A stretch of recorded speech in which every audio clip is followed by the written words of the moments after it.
In the outskirts of town, late one night, at the local satellite communications building, Dr. Newton, professor of astronomy, and two of his students were working away. They were listening for strange sounds in space. Sarah was at the computer, entering in the data. Devon was aligning the satellite dish. Professor Newton was calculating the next location.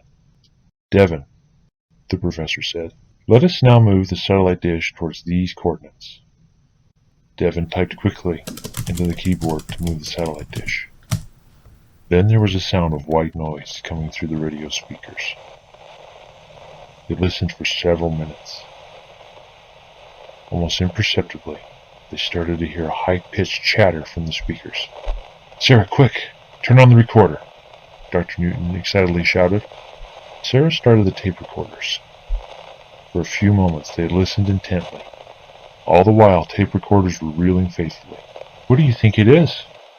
Sarah asked. Dr. Newton didn't answer. He just stared at the radio. The chatter continued, and then it quickly faded out. The professor sighed and finally answered Sarah. "It could have been just a meteor." Suddenly they heard a great crash as a green light lit up all the windows. "What was that?" Devon asked. They all looked at one another. "Let's go have a look, but keep the equipment running," Professor Newton said. They climbed down the stairs to the main floor. The professor opened the door and peeked out cautiously.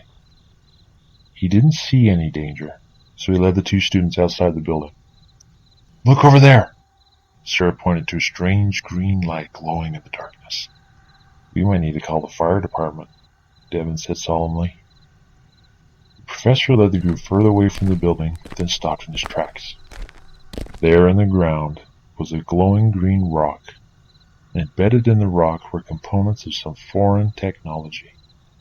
The professor then took out his pink umbrella and tapped the glowing object. Then he examined the tip of the umbrella. "It looks okay," Sarah said. Devon then responded, "That doesn't look like any meteorite I have ever seen. It almost looks like an alien artifact," he said, a little embarrassed. The doctor sighed. "This is not the first time I have seen something like this." The professor then explained. "Years ago, I was listening to the stars. Then one night a strange meteorite landed. It was shortly followed by the visitation of beings from another world." Professor Newton sighed again. "I saw them and interacted with them." He looked to the sky. "I know it sounds insane." His voice trailed off.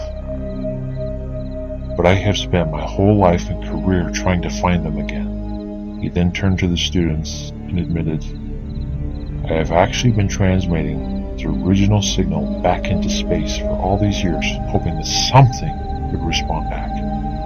He sounded so serious that Devon and Sarah couldn't help but believe he saw something. But aliens? They weren't sure. The professor then pointed to the glowing rock and the technological components within it, and said, "I believe this is a beacon of some sort for them. I can't say for sure, but perhaps they sent this down to track down our signal." Devon and Sarah were completely speechless. Dr. Newton then changed the subject. "Will you two please go back upstairs and check the radio? I'm going to look around some more." Then he added, "Use the portable radio to stay in contact and let me know if anything changes with the radio signal." Sarah and Devon, not sure what was going on, obediently left while the professor remained outside. He turned on his own portable radio and waited. A few minutes later, Sarah's voice broke over the radio. "Professor, there is a rhythmic pulsing sound coming through the radio now." "Please keep recording it," Dr. Newton responded, "and whatever happens, do not leave the building." Devon came through on the radio now. "What do you mean? What's happening?" The professor responded back, "They're coming for me." The words were calm, but chilling.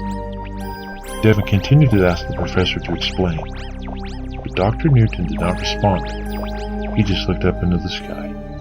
Suddenly, he saw an array of orange lights dancing in peculiar patterns, some flashing here, some flashing there, all having some sort of rhythm and pulse to it. Then a green light burst forth and shone down upon the professor and the strange meteorite. Slowly, two figures appeared in the green light. They had large bulbous heads with insect eyes, much like a dragonfly. The professor heard them buzzing and clicking with one another, as if speaking to each other. The two figures and the professor stood still for a few moments. Then the professor said on the radio, "Devin, Sarah, it has been so good working with you." Somehow, Dr. Newton knew the beings were calling for him. Sarah and Devin looked at one another in shock. The professor spoke into the radio again with a hint of joy and excitement. "I'm going now, and I have been waiting a long time for this. Farewell." His voice crackled off. Devin and Sarah both jumped up from the table, left the room in a flash, and ran down the stairs. Both of them burst from the door, but the doctor was gone. The two figures were nowhere to be seen. Even the strange meteorite had disappeared. All that was left of the encounter was a small crater in the ground. What had just happened? Questions raced rapidly through their minds.